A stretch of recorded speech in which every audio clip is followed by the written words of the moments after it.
성경기초 시리즈 8강 복습입니다. 우리가 지난번에 포로시대와 신구약 중간시대에 대해서 봤습니다. 사실 좀 어려운 부분이기도 합니다.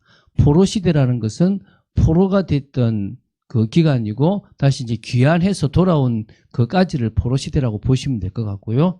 그 포로시대 때 귀환하지 못했던 사람들을 우리는 디아스포라 유대인이라고 얘기를 한다 그랬습니다. 그리고 이제 뭐냐면 신구약 중간시대, 성경에는 없지만은 분명히 좀 우리가 알아야 될 것입니다. 그 부분에 대해서 좀 보도록 하겠습니다. 그래서 우리가 지금 할 것은 뭐냐면 8강입니다. 지금 포로가 되고 많은 일들이 벌어지고 이 문제가 생길 것처럼 보이지만 다윗 언약은 계속 진행이 되어집니다. 그래서 그 다윗 언약에 대해서 우리가 좀 볼 수 있는 시간들을 가지고요. 또 이제 두 번째는 이스라엘 절기가 우리가 레위기 23장에는 7대 절기가 되어 있습니다. 그리고 이 포로 시대에 하나 생기고 신구약 중간 시대에 하나 생겨서 총 9개가 됩니다. 그것에 대해서 한번 또 예수 그리스도와 관계된 부분으로 한번 정리를 해보도록 하겠습니다. 자, 그러면 먼저 볼 것이 지난번과 이제 요약인데요. 그럼 이렇게 구분하면 됩니다. 포로 시대입니다. 귀환까지 70년인데요. 그 70년의 시간을 포로 시대라 그러고요. 포로 귀환을 해서 하나님이 은혜를 주실 거라 생각했는데 또 역시 은혜를 주셨지만 그 속에서 고난이 있고 인간이 만든 그곳이 문제가 있어 보이는 그 부분에 대해서 보게 되고요. 또 받고 또 그 시대에 또 거기에 오지 못했던 디아스포라 유대인들의 삶들에 대한 것도 나누었습니다. 그리고 신구약 중간 시기라 그래서 헬라 시대와 그리고 뭡니까? 로마가 들어오고 또 그때 이제 유대교가 강화되었던 이 마카비 왕조라는 것을 시작해서 거기서 그 마지막이 헤롯 왕조였고 그때 바리새파 또 사두개파 에세네파 그리고 또 여러 이제 서기관들이 생기게 되었다라는 배경들을 쭉 봤습니다. 자, 그러면 오늘은 그런 부분에서 계속적으로 진행되어져 가는 다윗 언약과 다시 한번 전체 지금 이스라엘 백성들이 지키고 있는 9대 절기에 대해서 한번 나눠보도록 하겠습니다. 자, 먼저 볼 것이 뭐냐 그러면 바로 이제 다윗 언약입니다. 사무엘하 7장 5절부터 17절에 나오고요. 역대상 17장 5절부터 15절에 나옵니다. 되게 중요한 겁니다. 지금도 이 다윗 언약에 의해서 움직여지고 있습니다. 우리가 다윗 언약에 왜 세워질 그 왕국의 백성으로 들어가게 되는 영광을 받게 된다고 보시면 됩니다. 그게 바로 하나님께서 세우실 하나님의 나라, 하나님의 왕국이 된다는 거겠죠. 자, 그래서 다윗 언약을 좀 이제 정리를 해가지고 핵심을 말하면 너의 이름을 세상에서 위대하게 만들어 주겠다고 했어요. 그래서 다윗의 이름이 위대한 이름이 되는 거예요. 여러분, 이스라엘의 국기를 보시면 하늘색 바탕에 흰색으로 이렇게 별 모양이 되어 있습니다. 육각 별 모양. 그 별 모양을 다윗의 별이라 그래요. 다윗이 그 정도로 유명합니다. 다윗이라고 하면 모르는 인물이 없을 만큼 다윗이라는 인물이 대단합니다. 근데 그냥 이름이 유명한 게 아니라 마태복음 1장에 나오면 1절에 아브라함과 다윗의 자손 예수 그리스도의 계보라. 예수 그리스도를 이야기할 때 다윗을 얘기해야 됩니다. 그래서 바디메오도 다윗의 자손 예수여 나를 불쌍히 여기소서라고 할 만큼 다윗의 이름이 위대한 이름이 되어졌다는 것입니다. 두 번째, 다윗의 후손이 세울 메시아 왕국에 대한 언약을 허락하신 거예요. 이게 무슨 말이냐면 이스라엘 백성을 위하여 한 곳을 정하시겠다는 겁니다. 그게 사실 하나님의 나라입니다. 그 한 곳에 하나님의 백성으로 삼아 주시겠다는 거예요. 누구를요? 이스라엘 백성들을. 다시 말하면요, 영적 이스라엘인 우리들도 그곳에서 하나님의 백성으로 응답받는 겁니다. 그러면 우리를 빼더라도 다윗 때문에 다윗에 있는 그 백성들이 뭐가 된단 말입니까? 하나님이 정하신 한 곳에 한 백성으로 그곳에서 뭡니까?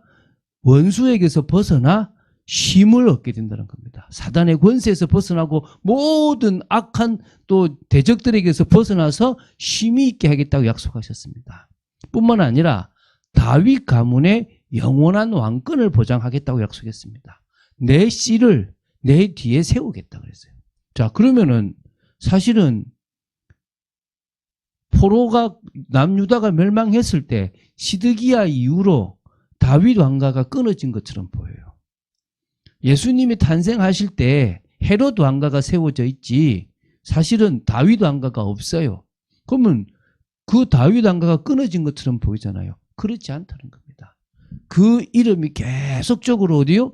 영원한 하나님 나라까지 가게 될 거라는 것입니다. 그리고 뭡니까? 성전을 건축하게 될 것이라고 약속해요.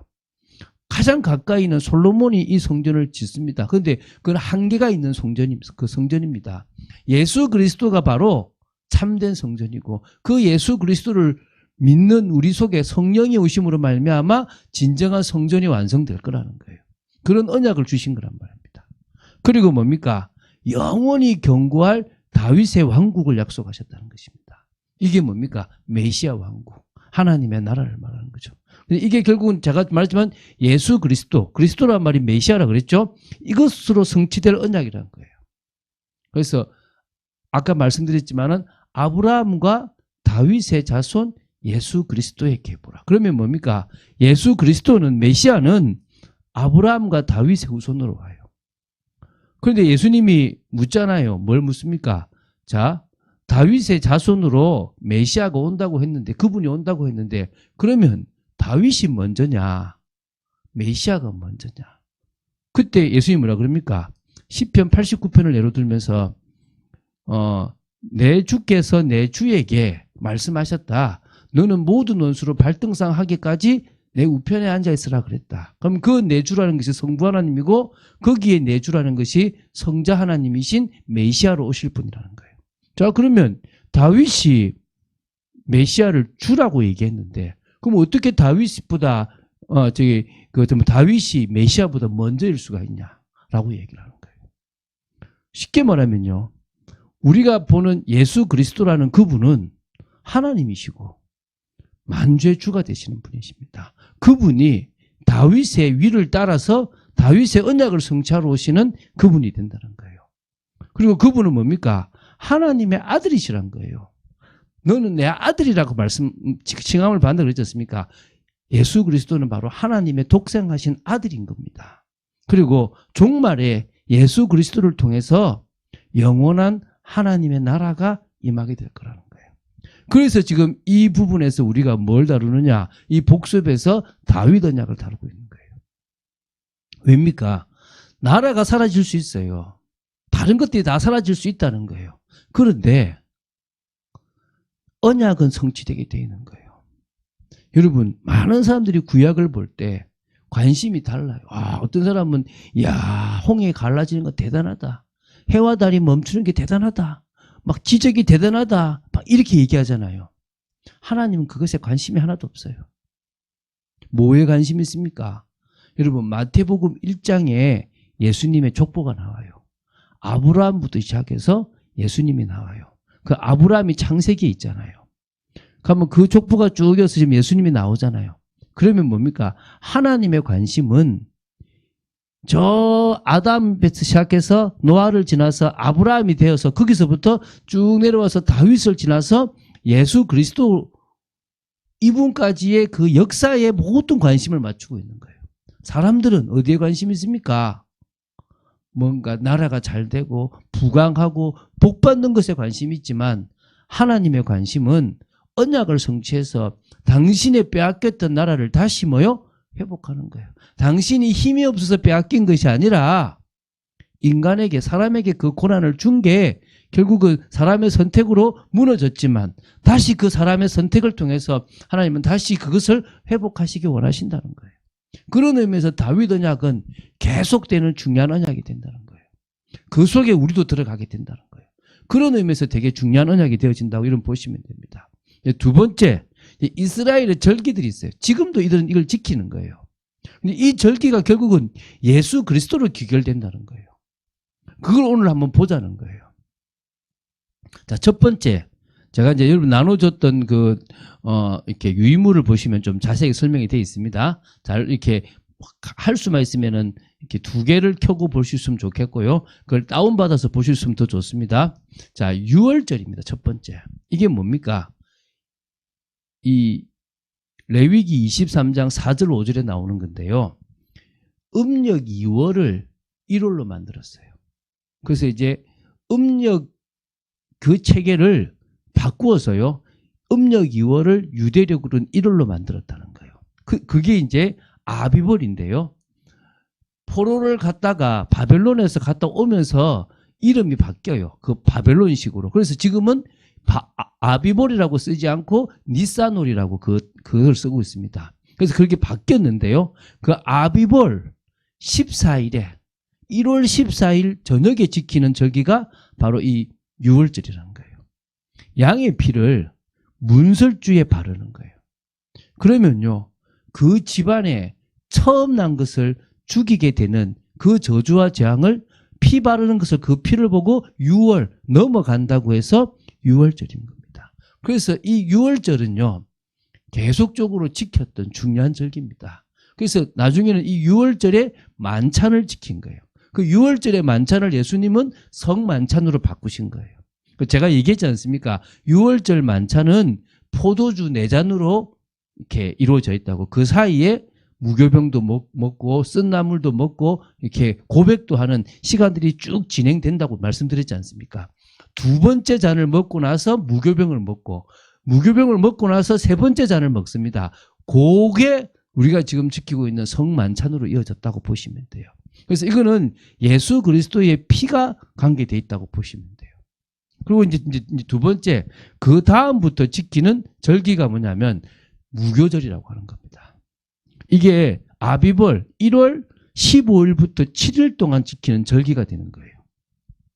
누룩이 들어가지 않은 무교병, 빵이죠. 그것을 먹고요. 나무를 먹으며 출애굽 사건을 기억하는 그런 절기라고 보시면 돼요. 그래서 이 6월절과 무교절을 합쳐서 같이 지내기 때문에 그때 그 시기 어떨 때는 6월절이라고 표현을 하기도 하고 무교절이라고 표현을 하기도 하는 겁니다. 같은 말이라고 봐도 되는 겁니다. 그런데 엄격히 말하면 구분되어 있는 거예요. 6월절은 양을 잡아서 피를 바르는 날이고 또 무교절은 뭡니까? 뭐라는 날이라고요? 무교병을 먹는 날이라는 거예요. 이 두 개를 합쳐서 이제 4개의 포도주를 마시면서 그 사이에 쓴나물도 먹고 무교병도 먹게 되는 그런 절기를 지켰다는 거예요. 그래서 이게 이제 그겁니다. 근데 요 무교절에 하나의 절기를 더 지켜요. 이 무교절 기간 안에 하나의 절기를 더 지키는데 그게 초실절이 되는 거예요.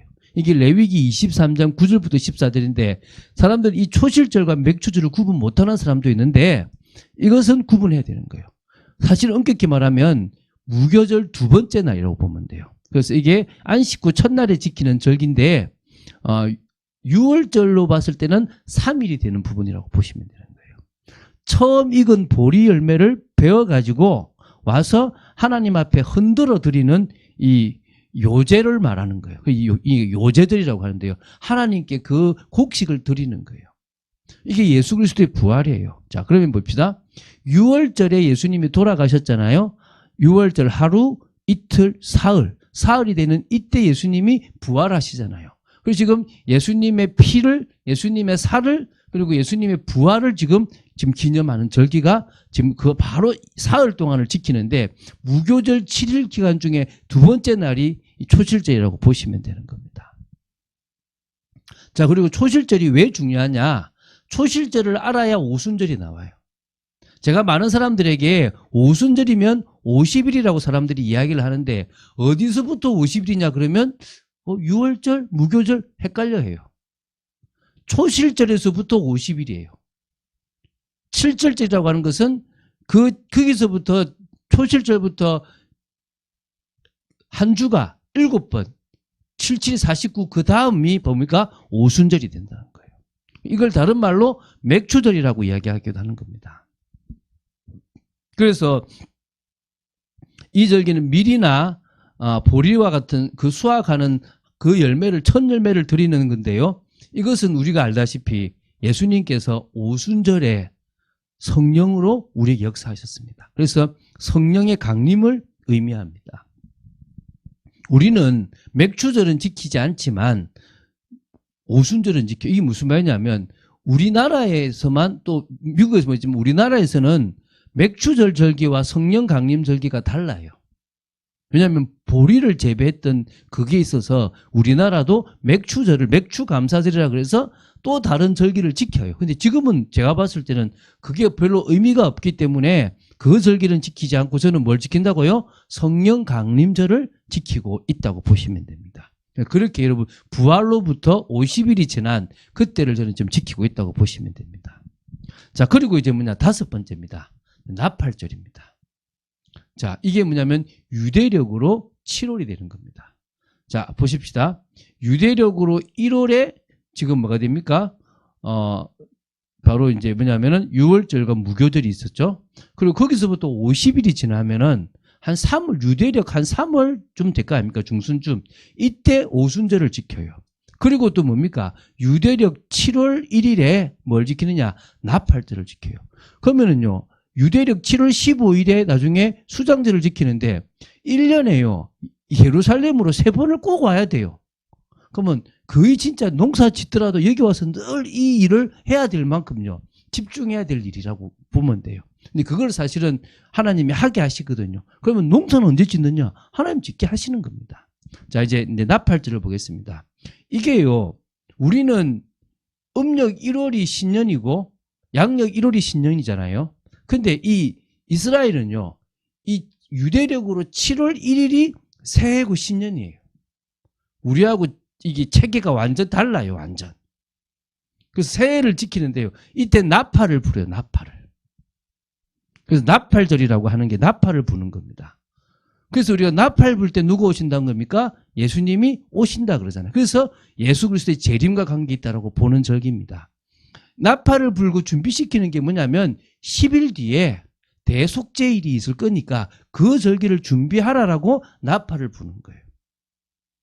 그래서 요 다음 절기가 뭐냐면 유대력으로 7월 10일입니다. 대속죄일이에요.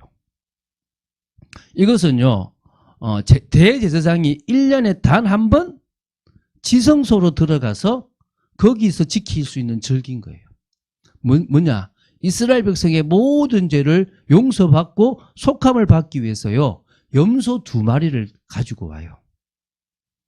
염소 2마리를 가지고 와서 한 마리는 안수를 하고 그 한 마리를 잡아서 그 피를 지성소 안에 있는 속죄소 위에다가 뿌려요. 그래서 이스라엘 백성들의 모든 죄를 사하게 되는 거예요. 그리고 한 마리 염소는 또 안수해서 어디 보내냐? 광야로 보내는데 그 염소를 아사셀 염소라고 이야기하는 거예요. 그래서 이 2마리의 염소를 통해서 이루는 게 완전한 속죄를 말하는 거예요. 그래서 그동안에 지었던 모든 죄가 사하는 겁니다.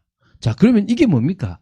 피라는 것을 믿을 때 그 피의 마지막인 예수 그리스도 메시아가 이루실 것을 믿을 때 우리는 뭡니까? 구원받게 된다는 것을 계속 의미하고 있다고 보시면 되겠죠. 이거는 심판입니다. 왜 심판이냐면 심판을 받을 때 예수 그리스도를 믿고 그 대속죄함을 받은 사람은 심판에 이르지 아니하는 거예요. 그래서 우리는 속죄를 받을 수 있다는 겁니다. 자, 마지막 7번째입니다. 초막절입니다. 다른 말로 장막절이라고 그러기도 하고 수장절이라고 그러기도 합니다. 이게 이제 레위기 23장에 계속 나오는 겁니다. 44절까지 이제 44절까지 나오는데요. 유대력으로 7월 15일입니다. 자, 잘 기억하시면요, 첫날하고 8번째 날은 큰 성회를 열어요. 그 사이에 7일 동안의 절기를 지키는 게 이 수장절, 다시 이게 초막절, 장막절, 수장절이라고 그래요. 먼저 초막절을 얘기합시다. 초막절은 뭐냐면 초막을 지어가지고 장막을 지어서 그곳에서 생활을 한다고 해서 초막절, 장막절이라고 그래요. 일주일 동안을 거기서 사는 거예요. 광야 생활 중에서 초막에, 장막에 거주했던 그것을 기념하여 초막 생활을 일주일 동안 하는 거예요. 그래서 초막절인 거예요.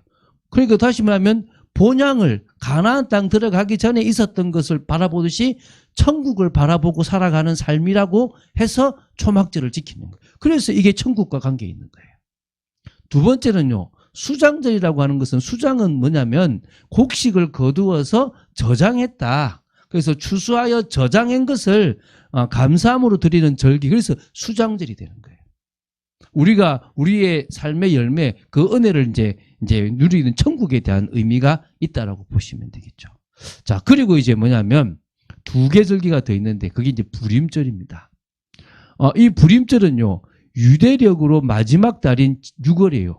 자, 6월이 왜 마지막인 줄 알죠? 7월이 시작이니까 유대력으로 마지막 달 6월이, 이걸 아다르월이라고 그래요. 이 아다르라는 말은 저 바벨론에서 쓰는 말인데 아다르월인데 그날 14, 15 이게 불임은요 복수예요. 이틀을 이제 그 불임이라 그러거든요. 이때 유대교의 축제처럼 이제 하는 겁니다. 여러분 아시다시피 에스더서에 이 기록이 나와요.